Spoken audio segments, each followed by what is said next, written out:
کھانا نہ ملے گا تو وہ آخر کار کسی نہ کسی وقت وہ اس دنیا میں چلے جائیں گے۔ تو اللہ وہ ذات ہے جو کسی چیز کا محتاج نہیں ہے۔ تو یہ تینوں یعنی دونوں جن کو تم اللہ کے برابر شریک ٹھہراتے ہو یہ اللہ نہیں ہیں۔ قُلْ أَتَعْبُدُونَ مِن دُونِ اللَّهِ مَا لَا يَمْلِكُ لَكُمْ ضَرًّا وَلَا نَفْعًا۔ اے نبی کریم صلی اللہ علیہ وسلم آپ کہہ دیجئے کہ کیا تم اللہ کے سوا اس چیز کی عبادت کرتے ہو جو تمہارے لیے نہ کسی نقصان کی مالک ہے اور نہ ہی نفع کے مالک ہیں۔ یعنی جو عیسائی لوگ ہیں وہ اللہ کو چھوڑ کر کس کی عبادت کرتے ہیں؟ حضرت عیسیٰ کی۔ ایسے ہیں نا، حضرت عیسیٰ کی وہ عبادت کرتے ہیں اور اس کو کیا سمجھتے ہیں؟ اللہ سمجھتے ہیں۔ تو اللہ تبارک و تعالیٰ کہہ رہا ہے کہ کیا تم اللہ کو چھوڑ کر اس کی عبادت کر رہے ہو جو تو نہ اپنے نفع کا مالک ہے نہ اپنے نقصان کا۔ 3 دلیلیں پچھلی آیت میں دے دی، چوتھی دلیل اب اس آیت کے اندر اللہ تعالیٰ دے رہا ہے کہ جو اپنے نفع اور نقصان کا مالک نہ ہو وہ اللہ کیسے ہو سکتا ہے۔ اللہ تو وہ ذات ہے جو کہ نفع و نقصان کا مالک ہے، جبکہ حضرت عیسیٰ نہ تو اپنے آپ کو کوئی فائدہ پہنچا سکتے ہیں نہ ہی اپنے آپ کے اوپر کوئی آنے والے نقصان کو بچا سکتے ہیں۔ تو جو خود ان دونوں چیزوں کا محتاج ہو وہ کیسے اللہ ہو سکتا ہے؟ واللہ هو السمیع العلیم، اللہ تو وہی ذات ہے جو سب کچھ سننے والی بھی ہے اور سب کچھ جاننے والا بھی ہے۔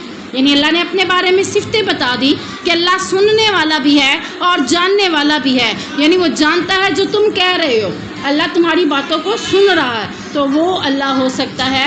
حضرت عیسیٰ اور اس کی والدہ اللہ نہیں ہو سکتی۔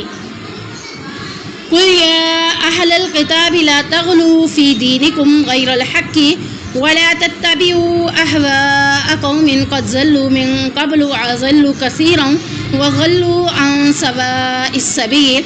اے نبی کریم صلی اللہ علیہ وسلم آپ کہہ دیجئے اے اہل کتاب اپنے دین میں نہ حق حد سے نہ بڑھو اور اس قوم کی خواہشوں کے پیچھے مت چلو جو اس سے پہلے گمراہ ہو چکے ہوں، اور انہوں نے بہت سو کو گمراہ کیا اور وہ سیدھے راستے سے بھٹک گئے۔ یعنی اہل کتاب اپنے دین کے بارے میں بہت زیادہ آگے بڑھ گئے تھے، یعنی ان کا دین انہیں جن باتوں سے منع کرتا تھا انہوں نے اس باتوں کو چھوڑ کر حد سے آگے بڑھ گئے۔ یعنی ہمارا دین ہمیں کہہ رہا ہے کہ یہ نہیں کرنا ہے اور یہ نہیں کرنا، ہم نے بھی جو کرنا ہے وہ نہیں کر رہے، جو نہیں کرنا وہ کر رہے ہیں، تو کیا ہے ہم بھی حد سے آگے بڑھ گئے ہیں۔ یعنی گھر میں بھی ہمیں یہ لقب سننے کو ملتا ہے اپنی حدود میں رہو، اپنی حد سے آگے نہ بڑھو، تم بیٹی ہو بیٹی بن کے رہو، ماں نہ بننے بیٹھ جایا کرو، یہ ہے بات کی جاتی ہے۔ اسی طریقے سے اللہ کے دین کی حدیں ہیں، اللہ نے جو حدیں قائم کر دی ہیں ان حدوں کے اوپر اللہ تعالیٰ چلنے کا حکم دے رہا ہے۔ جو کوئی دین کی حدوں کو توڑ کر آگے بڑھ جاتا ہے، حلال جو اللہ نے کیا ہے اس کو حرام بنا لیتا ہے، جو حرام کیا ہے اس کو حلال بنا لیتا ہے، تو اللہ تعالیٰ ان کے بارے میں کہہ رہا ہے کہ یہ ایسے لوگ تھے اہل کتاب جنہوں نے عقائد کے معاملے میں بھی، یعنی دنیاوی معاملے میں تو جو خاص ہو تھا، دین کی شریعت کی باتوں میں جو خاص ہو تھا، لیکن عقائد کے معاملے میں بھی انہوں نے کیا کیا؟ عقیدہ توحید کی بجائے اللہ کے ساتھ حضرت عیسیٰ کو کبھی اللہ بنا لیا اور کبھی ان کا بیٹا بنا لیا، اور کبھی حضرت عزیر کو بھی اللہ کا بیٹا بنا لیا۔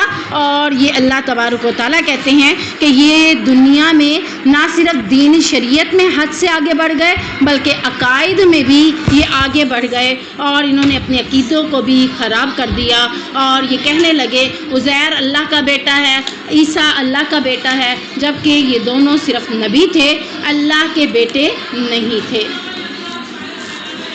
دین میں جب بھی کوئی خرابی آتی ہے تو اسی غلو کی وجہ سے آتی ہے۔ یعنی غلو کیا ہے؟ حد سے آگے بڑھ جانا، اعتدال کی راستے کو چھوڑ دینا۔ آپ نے جب بھی اللہ کے دین کے راستے کو چھوڑا تو آپ نے کیا کیا؟ اللہ رب العزت فرما رہا ہے کہ تم نے دین میں خرابی پیدا کر دی۔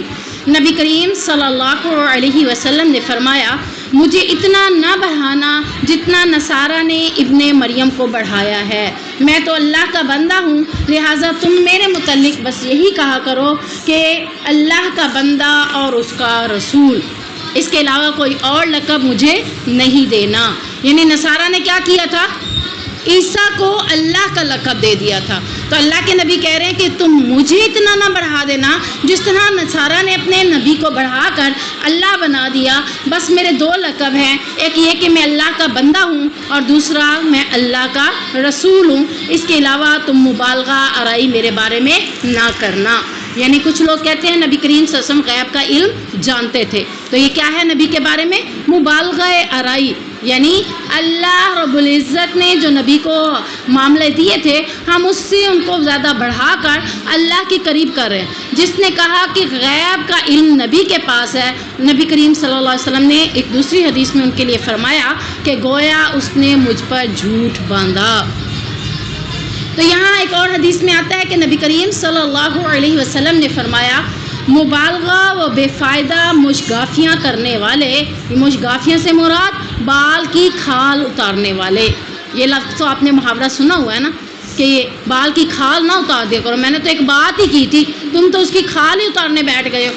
تو بال کی کھال اتارنا یعنی بے فائدہ باتوں میں اپنے آپ کو الجھانا اور کسی کے بارے میں مبالغہ آرائی سے کام لینا، یہ دونوں اللہ کے نبی صلی اللہ علیہ وسلم نے فرمایا ایسے ہیں جیسے ہلاک ہو گئے۔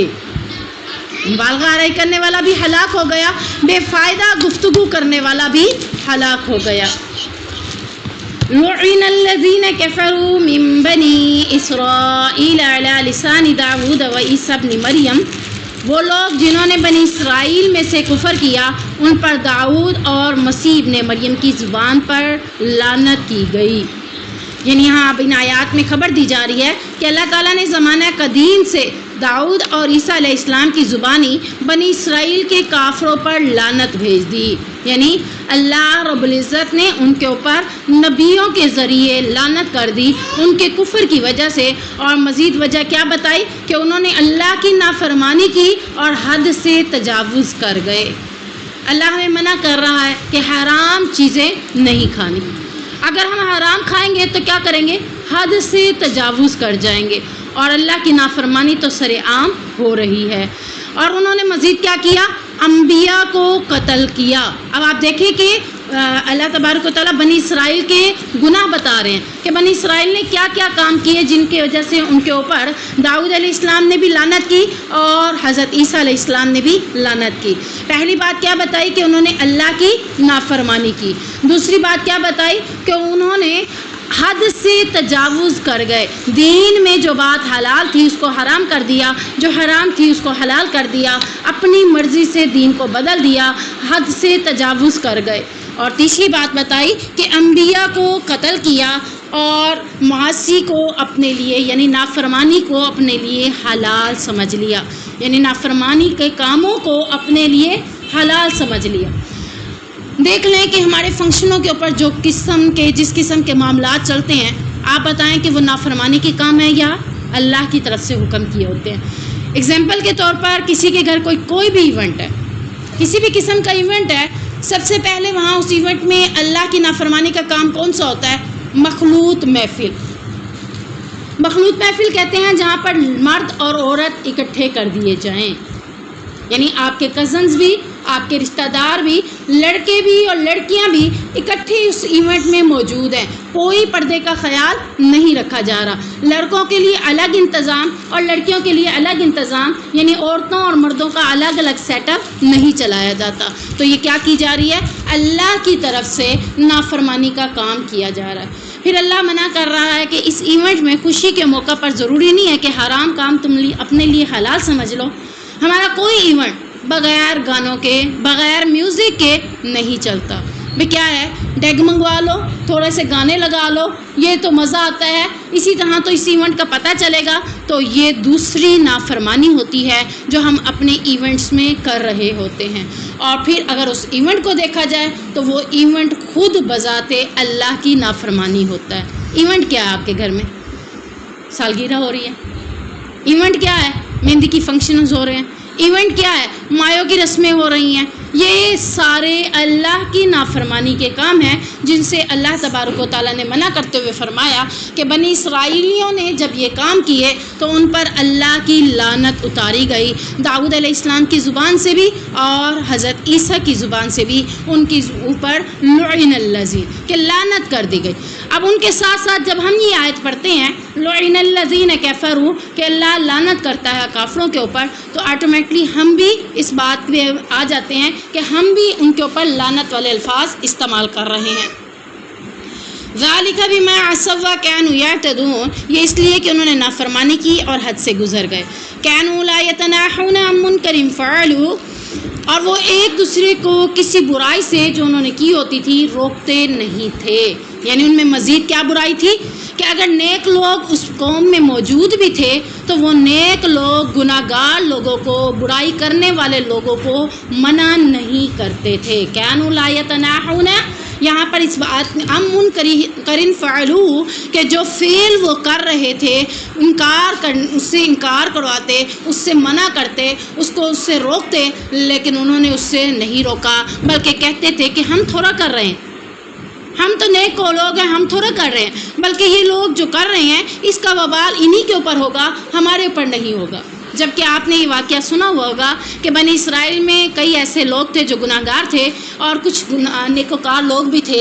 اللہ نے فرشتوں کو عذاب کا حکم دیا کہ جو اس قوم کے اوپر عذاب نازل کر دو، تو فرشتوں نے کہا اللہ اس قوم میں تو نیکوکار لوگ بھی موجود ہیں، تو ان کا کیا کرنا ہے؟ اللہ نے کہا سب سے پہلے عذاب بھی ان نیکوکاروں کو دو، کیونکہ ان کے نیکوکاروں لوگوں نے گناہ کرنے والے لوگوں کو روکا نہیں تھا۔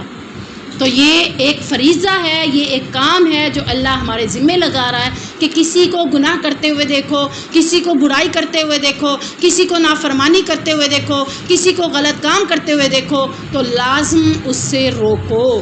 اگر تم نے نہ روکا، جن نے کہا کہ میں تو نیک عمل کر رہی ہوں، مجھے کیا ہے، اس کا وبال تو اس کو پڑے گا، مجھے کیا پڑی ہے میں اس کو روکوں، تو اللہ کہہ رہا ہے اس کا عذاب تمہیں بھی لے لے گا، کیونکہ تمہارے ذمہ کیا ہے؟ لوگوں کو اچھی بات سے کا حکم دینا اور بری باتوں سے منع کرنا۔ اس کے بارے میں حدیث میں آتا ہے کہ نبی کریم صلی اللہ علیہ وسلم نے فرمایا تم میں سے جو کوئی شخص برائی دیکھے تو اسے ہاتھ سے مٹا دے۔ یہ کیا ہے؟ ایمان کا افضل ترین درجہ اس شخص کے اندر ہے، یعنی اس کا ایمان قوی ہے جو کسی کی برائی کو دیکھ کر ہاتھ سے مٹانے کی کوشش کرتا ہے۔ آپ کے اندر اتنی جرأت ہے آپ جا کر ڈیگ کو بند کر دیں، ہے نا؟ آپ کے اندر یہ جو جرأت ہے اسی کو کہا جا رہا ہے کہ آپ کے ایمان کی طاقت اتنی ہے کہ آپ ایمان کے اعلیٰ درجے پر ہیں کہ لوگوں کو برائی سے اپنے ہاتھ سے روک سکتے ہیں۔ اگر اس کی استطاعت نہیں ہے، یعنی آپ کے اندر اتنا ایمانی قوت نہیں ہے، اتنا لیول آپ کے پاس نہیں ہے، تو پھر آپ نے کیا کرنا ہے؟ زبان سے جا کے اسے سمجھانا ہے۔ یہ ایمان کا دوسرا درجہ ہو جائے گا، اول درجے پہ فرسٹ آپ نہیں ہیں، یعنی اب آپ کہاں آ گئے؟ ایمان کے معاملے میں آپ سیکنڈ پوزیشن پر آ گئے ہیں۔ جب آپ نے اسے ہاتھ سے روکنے کی بجائے زبان سے روکا تو سیکنڈ پوزیشن آپ کی آ گئی۔ اور اگر آپ کے اندر سیکنڈ والا بھی معاملہ نہیں ہے تو پھر کیا آتا ہے حدیث میں کہ دل سے اسے برا سمجھے، یہ ایمان کا سب سے کمزور درجہ ہے۔ یعنی اگر دل میں بھی اس کو برا نہیں سمجھیں گے تو پھر سمجھیں آپ کے اندر ایمان ہے ہی نہیں۔ کسی کو برائی کرتے ہوئے دیکھیں، ہاتھ سے نہیں روک سکے، زبان سے بھی نہیں روک سکے، دل سے بھی اسے برا نہیں سمجھا، تو آپ کے اندر ایمان موجود ہی نہیں ہے۔ کیونکہ ان کے بارے میں آتا ہے کہ یہ کمزور ترین ایمان کا درجہ ہے جو بنی اسرائیل کے نیک لوگوں میں یہ بات بھی نہ آئی، انہوں نے اس کو برا نہ سمجھا بلکہ کہا اس کا عذاب تو انہی کو آئے گا، ہمارا کیا ہے؟ تو اللہ تعالیٰ نے کہا کہ برا ہے جو وہ کیا کرتے تھے، یعنی یہ نیک لوگ جو ان کو برائی سے روکا نہیں کرتے تھے، ان کا یہ فعل بھی کیا ہے؟ برا ہے۔ کسی کو گناہ سے نہ روکنا، آپ وہ تو گناہ کر رہا ہے لیکن آپ نے جب اسے روکا نہیں ہے تو آپ بھی کوئی اچھا کام نہیں کر رہے۔ آپ کیا کر رہے ہیں؟ اللہ کہہ رہا ہے لبئس ما کانوا یفعلون، برا کام ہے جو تم بھی کر رہے ہو۔ اسی طرح نبی کریم صلی اللہ علیہ وسلم نے فرمایا اس ذات گرامی کی قسم جس کے ہاتھ میں میری جان ہے، تم ضرور نیکی کا حکم دو گے اور برائی سے منع کرو گے، یا پھر قریب ہے کہ اللہ تعالیٰ تم پر اپنے ہاتھ سے عذاب بھیج دے، پھر تم اس سے دعا کرو گے تو وہ تمہاری دعا قبول بھی نہیں کرے گا۔ یعنی پہلے کیا کہا کہ تم ضرور نیکی کا حکم دو گے اور برائی سے روکو گے۔ اگر ایسا نہ کیا تو پھر قریب ہے کہ اللہ تعالیٰ تم پر اپنے ہاتھ سے عذاب نازل کر دے گا، اور وہ جب عذاب نازل کرے گا تو کوئی دعا کرنے والا دعا کرے گا بھی صحیح تو اس کی دعا قبول نہیں ہوگی۔ تو یہ فریضہ صرف ایک شخص کا نہیں ہے، ہم سب کا ہے کہ ہم جب بھی کہیں پہ برائی دیکھیں تو اسے اچھی باتوں کا حکم دیں، بری باتوں سے اسے روکیں۔ اگر آپ نے ایسا نہ کیا تو عذاب کی لپیٹ میں ہمیں بھی اللہ تعالیٰ شامل کر لے گا۔ تو اللہ تعالیٰ ہمیں محفوظ فرمائے۔ اب مزید ایک حدیث میں آتا ہے کہ انس بن مالک بیان کرتے ہیں کہ عرض کیا گیا اللہ کے رسول، ہم مسلمان کب نیکی کا حکم دینا اور برائی سے منع کرنا چھوڑ بیٹھیں گے؟ یعنی ہمارے اندر یہ صفت کب آئے گی کہ ہم لوگوں کو اچھی بات کا حکم دینے کی بجائے بری بات سے منع کرنے کی بجائے ہم بھی بنی اسرائیل کی طرح آرام سے بیٹھ جائیں گے؟ تو آپ صلی اللہ علیہ وسلم نے فرمایا، جب تمہارے اندر وہ چیزیں ظاہر ہو جائیں گی جو تم سے پہلی قوموں میں ظاہر ہوئی تھیں۔ یعنی تمہارے اندر وہ چیزیں، کون سی چیزیں؟ جو پہلی قوموں میں ظاہر ہوئی تھیں۔ ہم نے کہا اللہ کے رسول، ہم سے پہلی امتوں میں کیا ظاہر ہوا تھا؟ یعنی کون سی چیزیں جس سے پتہ چلے گا کہ ہم اچھی باتوں کا حکم بھی نہیں دے رہے، بری باتوں سے منع بھی نہیں کر رہے، آرام سے بیٹھے ہوئے ہیں؟ تو وہ کون سی چیزیں ہوں گی جب یہ ہمارے اندر آئیں گی تو ہم لوگوں کو بری باتوں سے روکنا چھوڑ دیں گے؟ تو آپ صلی اللہ علیہ وسلم نے فرمایا، نمبر 1، حکومت کم عمر افراد میں آپ دینے، یعنی حکومت میں کم عمر افراد لوگ موجود ہوں گے۔ کم عمر افراد سے مراد بچکانہ ذہن رکھنے والے، چاہے وہ 40 سال کا بندہ بھی کیوں نہیں ہے، ٹھیک ہے نا؟ لیکن آپ دیکھ لیں کہ کئی ایسے لوگ آپ کو دنیا میں ملتے ہیں جن کی عمر اچھی خاصی ہوتی ہے پر ان کی حرکتیں دیکھ کر لگتا ہی نہیں ہے کہ وہ اتنی عمر کے ہیں۔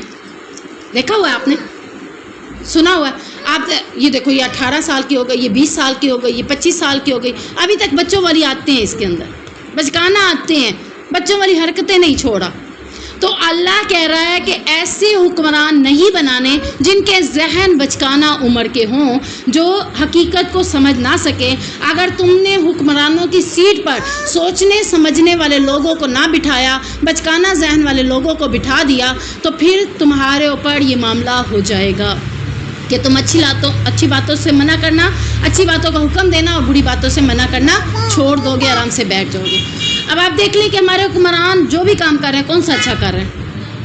یہ کون سی یعنی اب آپ ایک ایگزامپل ہی لے لیں، اپنے لیے ان کے پاس سب کچھ ہے، غریب عوام کے لیے ان کے پاس کچھ بھی نہیں ہے۔ خود بجلی کے یونٹس کتنے فری استعمال کرتے ہیں اور عوام کے لیے 200 سے اوپر ایک سولی لٹکا کے رکھی ہوئی ہے۔ تو یہ بچکانہ ذہن ہے، یہ سوچ سمجھنے والی ذہنیت نہیں ہے کہ حکمران کون ہوتے ہیں جو اپنی حکومت کا، اپنے رعایا کا خیال رکھتے ہیں۔ حضرت عمر کی حکومت دیکھی ہے، حضرت عمر کیا کہتے ہیں کہ میں نے ایک عورت کو روتے ہوئے دیکھا، اس کے بچوں کو روتے ہوئے دیکھا کہ وہ رات کے ٹائم بلک بلک کر رو رہے تھے۔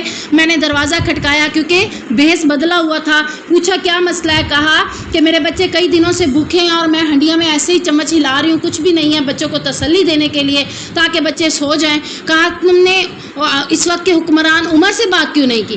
کہا کہ کل عمر کا گریبان ہوگا اور میرا ہاتھ ہوگا، عمر کو خود دیکھنا چاہیے کہ رعایا میں اس کی کون بھوکا سو رہا ہے اور کون نہیں، تو میں خود سے کیوں جاؤں کہ اس کی حکومت ہے، اسے دیکھنا چاہیے تھا، اور کل قیامت کے دن میرے ہاتھ ہوں گے، اس کا گریبان ہوگا۔ حضرت عمر کا اتنا سننا تھا کہ خود گئے، جا کر بوریاں اٹھائیں، غلام نے کہا کہ میرے کندھے پہ ڈال دے، کہا نہیں، یہ بوجھ میں خود ہی اٹھاؤں گا، کیا کل قیامت کے دن تم میرا بوجھ اٹھا سکو گے؟ خود ہی اپنی کمر پہ لاد کر اس بوڑھی عورت کے گھر گئے، اس کے گھر کھانا تیار کیا، اپنے ہاتھوں سے بچوں کو کھانا کھلایا، بچے مسکرا کر کھانا کھا کر پیٹ بھر کر سو گئے۔ صبح اس عورت سے کہا صبح تم سلطنت میں آنا، دربار میں آنا، میں خود اس سے عمر سے آپ کے بارے میں بات کروں گا۔ صبح ہوئی، عورت دربار میں گئی تو کیا دیکھتی ہے کہ وہی شخص جو رات کو آیا ہوا تھا وہی عمر تھا۔ تو آپ دیکھیں کہ وہ اپنی رعایا کا خیال کیسے رکھ رہے ہیں کہ کسی کو روتا ہوا نہیں دیکھ رہے، کسی کے لیے اگر کھانے کا مسئلہ تھا تو خود اپنے کندھوں کے اوپر ڈال کر چلے گئے۔ آج کے حکمران بچکانہ ذہن رکھتے ہیں، وہ کس طرح سے کہ اپنا مفاد دیکھتے ہیں، اپنی عوام کا مفاد نہیں دیکھتے۔ حکمرانی کی سیٹ پر اس شخص کو ہونا چاہیے جو ہمیشہ عوام کا خیال پہلے رکھے، کیونکہ وہ خود تو بھوکے سو جاتے تھے لیکن اپنی عوام کو بھوکا نہیں رکھتے تھے۔ تو یہاں پر آتا ہے کہ پہلی چیز یہی ہے کہ حکومت کم عمر افراد یعنی بچکانہ ذہن رکھنے والے افراد میں ہو، اور بے حیائی بڑوں میں بھی موجود ہو، یعنی بڑے بھی بے حیائی میں ملوث ہو جائیں۔ جوان تو بدکاری کریں گے، برائی کے کام کریں گے، لیکن بوڑھے بھی باز نہیں آئیں گے۔ اب کیا دیکھیں، آپ دیکھیں کہ شادی کا موقع ہے، چھوٹے بچے لڑکیاں تو ناچ رہی ہوتی ہیں، ساتھ میں کیا ہوتا ہے، بوڑھے بھی شامل ہو جاتے ہیں کہ نہیں ہو جاتے؟ دولہے کی اماں ناچے، دولہے کی پھپھو ناچے، دولہے کی فلاں ناچے، برائی میں بوڑھے بھی شامل ہو جائیں گے، یعنی بے حیائی کے کام سے منع کرتے ہیں۔ اور ادروائز دیکھیں تو ہمیں کہتے ہیں دوپٹہ کیوں اترا ہوا ہے، دوپٹہ پہن کے رکھو، بے حیائی کے کام نہ کرو، اور جب خود بھی بے حیائی کے کاموں میں بیٹھتے ہیں تو خود بھی بے حیائی کے کاموں میں ملوث ہو جاتے ہیں۔ تو پتہ چلا یہ دونوں چیزیں اس وقت معاشرے میں موجود ہیں، اسی وجہ سے لوگ ایک دوسرے کو اچھی باتوں کا حکم دینا چھوڑ چکے ہیں اور بری باتوں سے منع کرنا چھوڑ چکے ہیں۔ آپ یہاں پہ اچھی خاصی لڑکیاں بیٹھی ہیں، آپ میں سے بتائیں کہ کوئی ایسی بچی ہے جو دوسروں کو اچھے کام کرنے کا حکم دے رہی ہو اور برے کام سے منع کر رہی ہو؟ ہاتھ اوپر کریں اگر کوئی ہے تو۔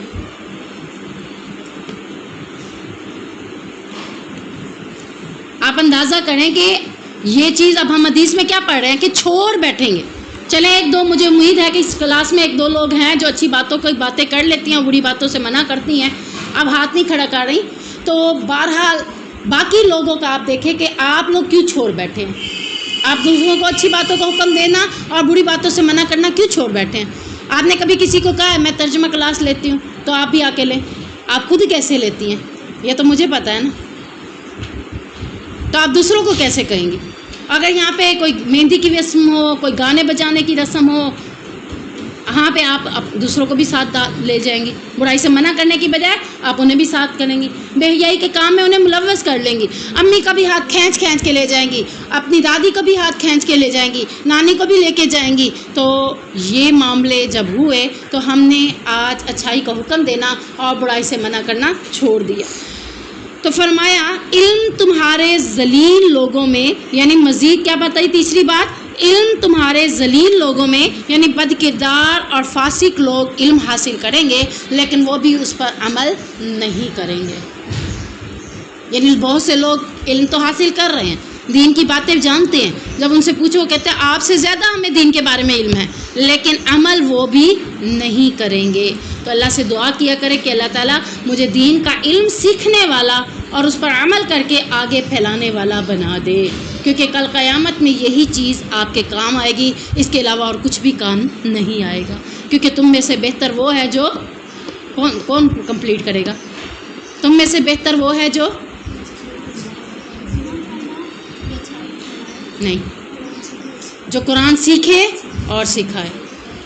سیکھ لیں قرآن، اچھائی اپنی جگہ ہے، لیکن حدیث میں الفاظ کیا ہے؟ قرآن سیکھے، قرآن ہمیں اچھائی سکھاتا ہے اور سکھائے۔ میں اس لیے کہہ رہی ہوں کہ آج آپ اس کو سیکھیں، اس پہ عمل کریں اور کل اس کو دوسروں کو سکھائیں، اور آپ دنیا میں سب سے بہتر ہوں گے۔ چاہے آپ کے پاس گاڑی نہیں ہے، چاہے آپ کے پاس بینک بیلنس نہیں ہے، چاہے آپ کی کوٹھی نہیں ہے، لیکن آپ دنیا میں سب سے بہترین ہیں جب آپ قرآن کو سیکھنے کے بعد، عمل کرنے کے بعد اس کو آگے سکھائیں گے۔ اور اگر سیکھنے کے ساتھ عمل نہیں آتا، بہت سے لوگ ایسے ہوتے ہیں جو سیکھ جاتے ہیں، پورا قرآن ترجمے کے ساتھ پڑھ لیتے ہیں پر عمل نہیں آتا، تو میرا ان کے لیے ایک مشورہ ہے کہ وہ سکھانا شروع کر دیں، کیونکہ جو چیز سیکھنے سے نہیں آتی نا، بہت سے لوگوں نے مجھے اگزامپل دی ہے کہ جب ہم نے سکھانا شروع کیا تو آٹومیٹکلی اس پہ عمل کیا کہ کل میں یہ بات کروں گی، پہلے اس پہ خود تو عمل کروں۔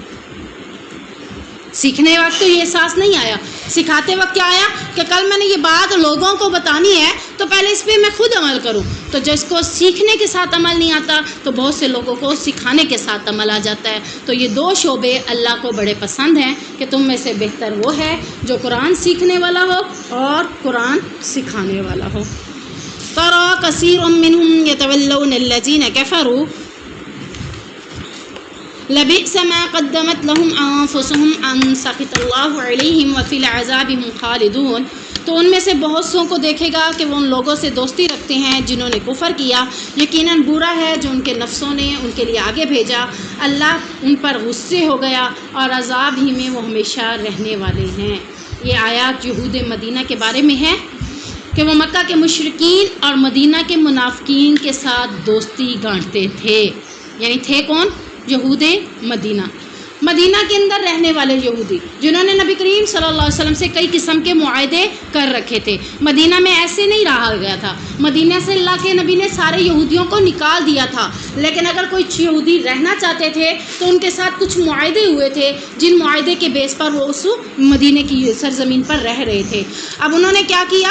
مکہ کے مشرکین سے بھی دوستیاں کر لیں اور مدینہ کے منافقین سے بھی دوستیاں گانٹ لیں اور ان کی مدد کرتے تھے، یہ جانتے ہوئے بھی کہ وہ لوگ تورات کی تعلیمات کے مطابق کافر ہیں. یعنی تورات میں بھی ان کے بارے میں کیا ہے؟ کافر ہے، اور ان سے دوستی کرنا حرام ہے. اس لیے اللہ نے ان کے اس فعل کا انجام یہ بتایا کہ اللہ ان سے ناراض ہو گیا اور روز قیامت انہیں ہمیشہ کا عذاب ہوگا. اس کے بعد اللہ نے ان کے مزید فعل کے بارے میں بتایا وَلَوْ كَانُوا يُؤْمِنُونَ بِاللَّهِ وَالنَّبِيِّ وَمَا أُنزِلَ إِلَيْهِ مَا اتَّخَذُوهُمْ أَوْلِيَاءَ وَلَكِنَّ كَثِيرًا مِّنْهُمْ فَاسِقُونَ. اگر وہ اللہ اور اس کے نبی پر ایمان رکھتے ہوتے جو اس کی طرف نازل کیا گیا ہے تو انہیں دوست نہ بناتے. یعنی یہ ایسے لوگوں کو اپنا دوست نہ بناتے. کن لوگوں کو اپنا دوست نہ بناتے؟ مشرکین مکہ کو بھی اپنا دوست نہ بناتے اور مدینہ کے منافقین کے لوگوں کو بھی اپنا دوست نہ بناتے اگر وہ اللہ اور اس کے نبی پر ایمان لے آتے. اور جو کچھ اللہ کے نبی پر نازل ہوا ہے اسے بھی وہ لے لیتے، لیکن ان میں سے اکثر کون تھے؟ نافرمان تھے کہ وہ کافروں اور منافقوں کو اپنا دوست بناتے تھے. لا تجدن اشد الناس عداوۃ للذین آمنوا اليہود والذین اشرکوا. یقیناً تو ان لوگوں کے لیے جو ایمان لے آئے ہیں سب لوگوں سے زیادہ سخت عداوت رکھنے والے یہود کو اور ان لوگوں کو پائے گا جنہوں نے اللہ کے ساتھ شریک ٹھہرایا. یعنی یہاں پہ ہمیں بتایا جا رہا ہے کہ دو لوگ اللہ کے نبی صلی اللہ علیہ وسلم سے دشمنی زیادہ رکھتے تھے. وہ دو لوگ کون سے ہیں؟ نمبر 1 یہود، آمن الیہود، وہ لوگ جو یہودی ہیں، اور والذین اشرکوا، وہ لوگ جو مشرکوں میں سے ہیں. یعنی یہودی اور مشرک کسے کہا جاتا ہے؟ گائے کے بتوں کے پجاری. کشمیر کے اندر دیکھ لیں، آپ دیکھ لیں کہ گائے ماتا لوگ بہت موجود ہیں. گائے کے بتوں کے جو پجاری ہیں وہ کون ہے؟ مشرک ہے، کیونکہ وہ اللہ کے سوا کسی اور کو معبود بناتے ہیں. کس کو؟ گائے کو.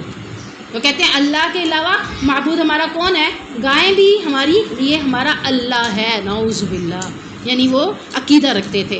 اور اسی طرح بتوں کے پجاری بھی وہی لوگ ہوتے تھے. تو اللہ تعالیٰ کہہ رہے ہیں یہودی اور مشرک کو تو اپنے سے عداوت میں سخت پائے گا کہ ان کی دشمنی تیرے سے زیادہ ہوگی. وَلَتَجِدَنَّ أَقْرَبَهُمْ مَوَدَّةً لِلَّذِينَ آمَنُوا الَّذِينَ قَالُوا إِنَّا نَصَارَىٰ. اور یقیناً تو ان لوگوں کے لیے جو ایمان لائے ہیں ان میں سے دوستی میں سب سے قریب ان کو پائے گا جنہوں نے کہا بے شک ہم نصارہ ہیں. یعنی نصارہ اتنی عداوت نہیں رکھتے، نصارہ کی دشمنی اتنی زیادہ نہیں ہے. کیوں نہیں ہے؟ کیونکہ نصارہ وہ لوگ تھے جو حضرت عیسیٰ کی شریعت پر عمل کرتے تھے. یعنی حضرت عیسیٰ کے اوپر جو باتیں نازل ہوئی تھی وہ اس پر چلنے کا دعویٰ کرتے تھے اور وہ مسلمانوں کے نسبتاً قریب تھے. کیوں قریب تھے؟ کیونکہ حضرت عیسیٰ بھی نبی تھے اور آپ صلی اللہ علیہ وسلم بھی نبی تھے. تو نبی کی باتوں پر عمل کرنے والا وہ نبی دوسرے نبی کی باتوں پر عمل کرنے والوں کے برابر ہو سکتا ہے. لیکن چاہیے کیا تھا انہیں کہ وہ جب اللہ کے نبی آئے تھے تو اس پر بھی وہ ایمان لے آتے، لیکن انہوں نے اس پہ ایمان لانا قبول نہیں کیا. تو مسلمانوں کے نسبتاً قریب نصارہ ہیں اور مسلمانوں سے عداوت میں یہود اور مشرکین ہیں. نصارہ کے بارے میں مزید کیا کہا جاتا ہے کہ نصارہ کے بارے میں کہا جاتا ہے کہ یہ عبادت گزار علماء اور زاہد لوگ بھی ہوتے ہیں ان میں، اور تواضع اختیار کرنے والے لوگ بھی ہوتے ہیں، جبکہ یہودی کبر کرتے ہیں، غرور کرتے ہیں، تکبر کرتے ہیں. نصرانیوں میں رہبانیت موجود تھی. یعنی نصرانی کون تھے؟ رہبانیت ان میں موجود تھی. دنیا سے کنارہ کشی کرنا، یعنی وہ کہتے تھے اگر اپنے دین پر چلنا ہے تو دنیا سے کنارہ کشی کر کے وہ دین کے اوپر عمل کرتے تھے. تو اللہ تعالیٰ نے رہبانیت کو بھی پسند نہیں کیا. یہ نہیں ہے کہ دنیا چھوڑ کر جنگل میں الگ تھلگ بیٹھ کے اللہ کا ذکر کرنا شروع کر دیا جائے. اسی کو کیا کہا جاتا ہے؟ رہبانیت. ٹھیک ہے، رہبانیت اختیار کر لیتے، وہ کہتے ہیں ہم اللہ والے بن گئے، ہم اولیاء اللہ ہو گئے. اللہ تعالیٰ نے ان چیزوں سے منع کر دیا کہ رہبانیت پسند نہیں ہے اللہ کو. لیکن یہودی اور مشرکین کے عقیدے سے پھر بھی بیسٹ عقیدہ نصارہ کا تھا. ذَلِكَ بِأَنَّ مِنْهُمْ قِسِّيسِينَ وَرُهْبَانًا وَأَنَّهُمْ لَا يَسْتَكْبِرُونَ، یہ اس لیے کہ بے شک ان میں علماء اور راہب ہیں، اور اس لیے کہ بے شک وہ تکبر نہیں کرتے. یعنی نصارہ کے بارے میں بتایا جا رہا ہے کہ نصارہ کون ہیں، ان میں علماء بھی موجود ہیں، ان میں راہب لوگ بھی موجود ہیں، اور یہ تکبر بھی نہیں کرتے، اس لیے یہ مسلمانوں کے زیادہ قریب ہیں، اور عداوت میں صرف یہودی اور مشرک قریب ہیں، اور نصارہ عداوت میں قریب نہیں ہیں. اور نصارہ کے بارے میں یہی ہے کہ وہ علماء کو بھی اور راہب کو بھی اپنا معبود منا لیتے تھے. تو اللہ تعالیٰ نے ان چیزوں سے بھی منع کر دیا کہ یہ چیزیں بھی صحیح نہیں ہیں. تو اللہ تعالیٰ ہمیں یہودیوں، نصارہ، مشرکین سے، عمل سے، فعل سے بچنے کی توفیق عطا فرمائے، تاکہ کل قیامت کے دن ہم اللہ کے ہاں مسلمانوں میں اٹھائے جائیں، یہودوں، مشرکین اور نصارہ میں نہ اٹھائے جائیں. اللہ تعالیٰ ہمارے آخرت کو ہمارے لیے بہترین ٹھکانہ بنا دے، جنت الفردوس ہمیں ٹھکانہ عطا فرما دے. سبحانک اللہم و بحمدک، اشہد ان لا الہ الا انت، استغفرک و اتوب الیک.